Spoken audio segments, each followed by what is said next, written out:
Siim Land, one of the top authors and biohackers in the world of health and wellness. Welcome. Yeah, happy to be here. Awesome. We're at the Biohacker World Expo here in Los Angeles, and we're gonna have a little conversation today about biohacking and all these crazy things we do to stay younger longer. Fair? Yeah, sounds good. Yeah, cool. So we're gonna run through some questions. Let's start with a high level one. What's one biohacking trend people are obsessed with, but it's actually overrated? I think a lot of the attention gets paid on, you can take it a few ways. You can say like, okay, certain supplements are overhyped, or certain like pharmaceuticals or like different kind of compounds. But supplements can only give you a lot of, or like a very small amount of benefits. Like if you look at your overall health, supplements will pay maybe like 5 to 10% of that. And the biggest effects come from the fundamentals like diet and exercise. So I think supplements in of itself are effective for various things, especially if they have evidence, clinical trials to prove that. But even then, the effect sizes and like benefits you might get are still quite small compared to the big boulders. That's got to be one of the top questions you get, because I know from friends and people in my network, they always ask, okay, what should I do to stay younger longer? And I'm like, okay, work out, eat healthy, get sleep, like have great community, like these are the things, right? Yeah. And then they're like, okay, that sounds hard. What supplement should I take? Yeah, I mean, and supplement content is one of the most popular ones, but it doesn't mean that they don't work, right? They do work, but it's just you shouldn't neglect the fundamentals. Yeah, it's kind of an interesting dichotomy. Like people who would benefit the most from supplements are the unhealthiest, and at the same time, the most healthiest individuals could also benefit from the supplements because they're already doing all the things, right? Yeah. So totally. What's the next thing to get the 1% improvement? So it's the supplement. It's that last percent, you know? It's like go to the gym and do your workouts, and get fit and get a low body fat percentage. And then we can talk about supplements. That's not going to get you there. It's like the last percentage. And we had dinner last night, which was great. And there was a big debate going into the dinner. We had a little text chain going, and we couldn't decide where to go because we're trying to figure out who doesn't have seed oils and who's got clean food and how to accommodate everyone. And we ended up at a pretty good Italian restaurant, right? And of course we asked, and they said, okay, we only cook with olive oil. And I say, olive oil, like 100% olive oil, or like part canola oil? And they said, no, all 100% olive oil. Okay, cool. And we had a great meal. But what's your take on seed oils in general? Do you think they're over-villainized, or do you think they should just be illegal? Well, I think they are quite overhyped in terms of the potential harm.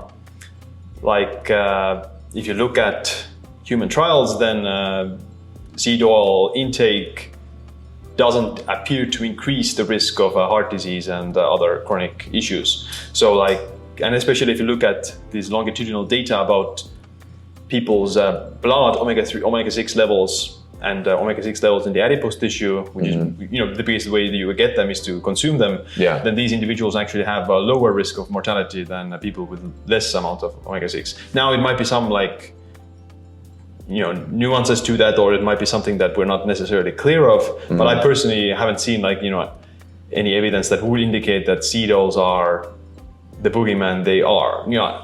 Depends where you get them from, of course. If you eat seed oils with French fries and cookies and all these things, it's probably the other things in the food, the processed food. It's all the other processed It's just, you get most seed oils from ultra-processed food that is very high in calories, and you can overeat them. So that's why these foods, or the seed oils specifically, could be or are thought to be responsible for all the issues, whereas it's usually just ultra-processed food. If you get omega-6 fatty acids from nuts, seeds, and whole foods, you get linoleic acid and quote-unquote seed oil from these nuts and seeds. But if you look at people who eat nuts and seeds, they tend to have less heart disease, less chronic diseases. So the source matters, the amounts matter, and a lot of other things as what you do also matter. Like your diet, exercise as a whole. So Siim Land is going to be launching his own seed oil very soon. We're going to be taking seed oil supplements soon, right? No, we won't be doing that, but it's kind of overblown, you would say. Yeah, I think the total calorie intake is more important. than the seed oil. Okay. And, you know, I talked to a lot of people in the US and the people abroad, of course, but I think this, especially in the US and the UK, there's just kind of like this toxic food chain. When you look at, you know, going to eat out in, you know, Europe in general, you say, okay, like people leave dinner and they don't feel bloated and sick and all this. People go to the, you know, they come back from Europe and you may feel this too. I'm curious to hear. But when you come to the US, do you notice a difference when you eat out and how you feel with the food? Or you're like, nah, I feel good wherever I go? I haven't noticed a difference yet. Usually I have like a pretty robust digestive system and immune system. So you know, I don't react to any foods. I don't have any sensitivities. So yeah, I could theoretically eat like anything with no problems, which, you know, isn't the case for a lot of people. Yeah, if you are sensitive to certain ingredients, then it's, you know, wiser to like limit their consumption. But if you don't, let's say you don't have gluten intolerance or you're not sensitive to lectins or beans, whatever it is, then, you know, you really don't need to like avoid them. Unless you see or feel something in your blood work that actually moves in the wrong direction. What do you think creates that? Because there's so many sensitivities, and I used to be one of these people that candidly made fun of people that had like issues with gluten, and ironically now I have a big issue with gluten. So like it makes, you know, chronic skin inflammation and autoimmune issues and all this. So like, any idea on like what's causing? Because you're how old right now? I'm 30. Okay, you're 30, and so you're processing things like a garbage disposal. You're just like crushing food with no issues. But my issues started kind of happening around that age. So hopefully it doesn't happen to you. But any insights into like what you think might be causing all these autoimmune issues or other things that are going on with all this, you know, issues that people have with food? Yeah. So if it's related to aging or getting older, then it probably has to do with the phenomenon of immunosenescence, so aging of the immune system.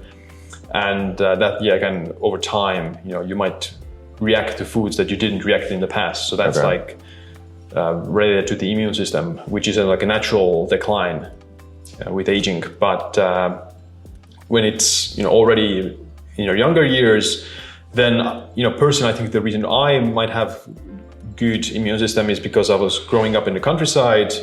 I, you know, played in the dirt. I got a lot of like microbiome in there. I ate all different foods. Like I trained my immune system to tolerate dairy, eggs, bread. You had it all. You had it all. So, you had the buffet of life and food and all the things. So I was, you know, touching the grass and the soil. That builds your immune system. I, you know, grew up with animals as well. That's one way to, you know, get foreign microbial DNA. Did you grow up on a farm, or was this like typical living in Estonia? We didn't have like farm animals per se, but we had other animals like dogs and cats. But I, with my other family members, did get exposed to like cows and stuff and goats every summer. So I think building up your immune system starts when you're young. Like even like vaginal birth versus cesarean section can influence your microbiome, because you pass through the vagina, then you're actually getting the mother's microbiome with you, whereas that doesn't happen with the cesarean section.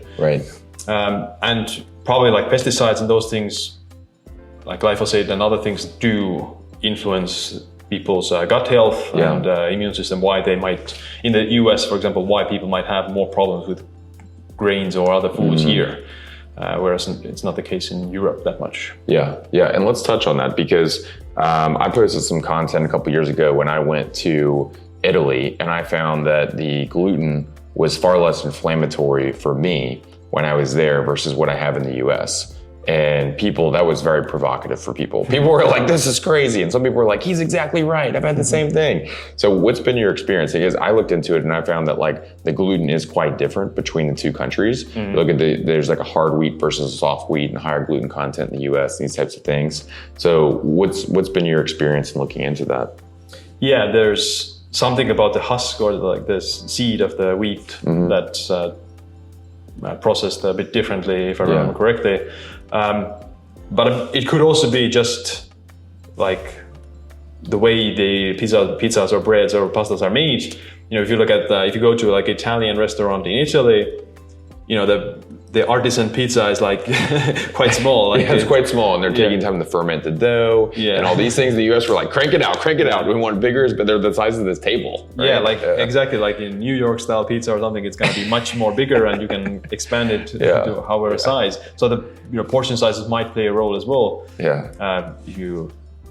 There's a limit to how much your body can handle certain ingredients, even if it's gluten or dairy. Eventually you might react negatively. So and if you combine it with a leaky gut or intestinal permeability, then some people might have issues.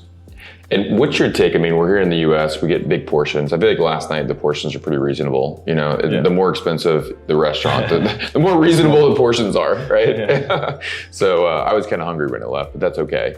What's your take on calorie deficits for people? Like, do you think everyone should be operating in a calorie deficit? Because a lot of people, they look at their Apple Watch and they say, oh, well, my resting metabolic rate may be 2,000 calories and I burned through 1,000 calories, so I should have 3,000 calories at dinner. I'm totally fine. And I think a lot of people are operating under that assumption to where my watch said I burned 3,000 calories today, so I can have 3,000 calories. What's your take on that? Well, it might work in the short term, but your body adapts to whatever you're doing. So let's say every day you burn 3,000 calories. In a few weeks, although the number says 3,000, the actual calorie burn is much smaller because your body has adapted to it. It's energy efficiency, and you waste less calories in a sense by doing the same activity. So I wouldn't rely on the calorie counters per se, but I would look at things like look at your mirror every morning. You can see, did you gain weight? Did you lose weight? You can weigh yourself. And you can adjust your food intake based on that. I have done like the, weighing all the macros and calculating stuff in the past. I'm not doing it anymore. But what I'm doing right now is just, I eat depending on how much I exercise or how hungry I am or what my goal is. If I've been trying to gain weight or build muscle or focus more on the gym, then I'll have to eat a bit more for that period. At other times, if I'm doing more cardio or trying to lean down, whatever, then I'll just eat less. And your body gets used to it over time. So you need to kind of change things in some direction, like either increasing the calorie intake or decreasing it depending on the situation. So what's your caloric range? Because I'm 6 feet tall, 170 right now. I'm trying to I leaned out and I want to build a little bit more muscle, not too much. I'm not trying to bulk up or anything. But my calories are usually around 2,000 calories with up to 200 grams of protein. And then I just fill in the fats and carbs, however they fall in. What's your kind of calorie range depending on what your goals are? Yeah, I have measured for some videos and content, and I've seen that it's something like 2,200 is like what I'm maintaining. And if I'm leaning down, then it's 2,000 is like a 2,000. Sweet spot. If I'm bulking, then I might go up to 3,000 on some days. But there's no. So it's not like the more you eat, the more muscle you're gonna build. There's a limit of how much your body can build muscle from the extra calorie intake. So there are studies actually that individuals who were eating over 600 calories of surplus per day, they gained muscle, but they also gained a lot more fat. And the muscle gain wasn't that much different from people who ate slightly less calories, like 500 or less. So they gained more weight, but most of that weight was just fat. So we don't want to bulk up fat, right? Like a dirty bulking strategy. You gain weight, but most of it is fat. So it's smarter to smaller deficit over a longer period of time. It's going to take more patience, but you put less fat on. And how much protein are you targeting on average per day? I'm getting 1.6 grams per kilogram, which is 2.2 grams per pound. Okay, nice. No, it's it's 2 grams per pound. 2 grams per pound. Yeah. Okay, cool. That sounds about right. Yeah. That's heavy. That's a lot. Yeah. For some people, it's a lot. Yeah. Well, it's 130 grams for me. Okay. So it's quite. I use a protein powder on a daily basis. So immediately gives me 30 grams. And for dinner, if you eat some meat, 300 grams of meat or something, which isn't that big, but you get 60 grams of protein from there. Oh, nice. Plus stacking it up. Cottage cheese or yogurt I like that. And let's shift gears a little bit. What's one thing most people are doing that they think is healthy, but could actually be killing them? or reducing their lifespan, we'll say.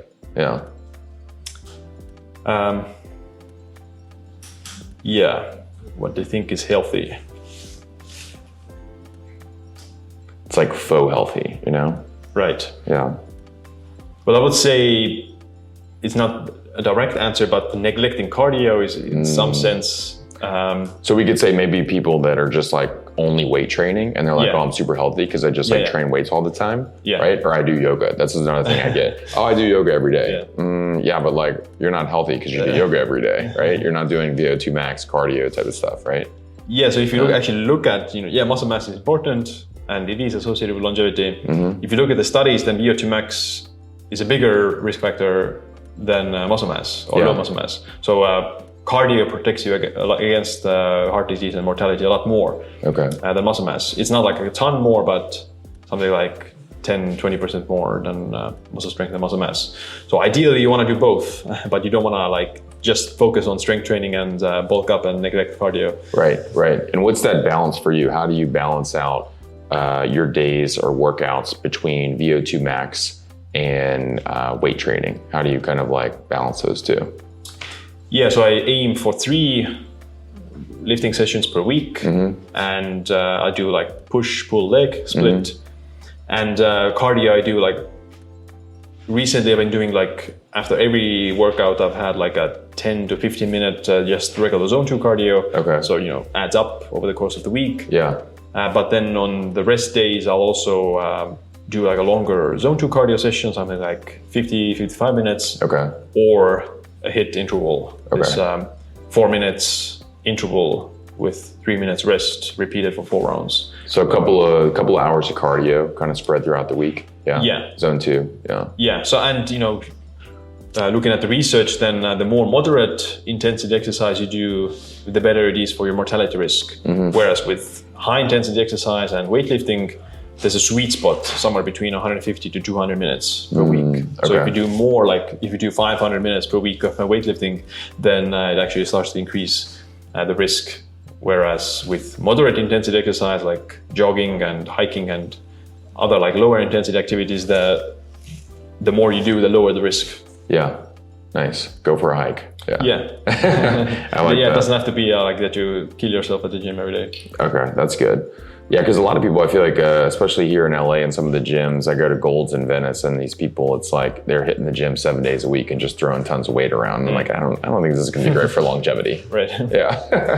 Fair, right? What's your take on how things like cold exposure and saunas play into this versus like how important are those things versus things like weight training and mobility training and cardio? Like how do you kind of stack these in terms of ranking?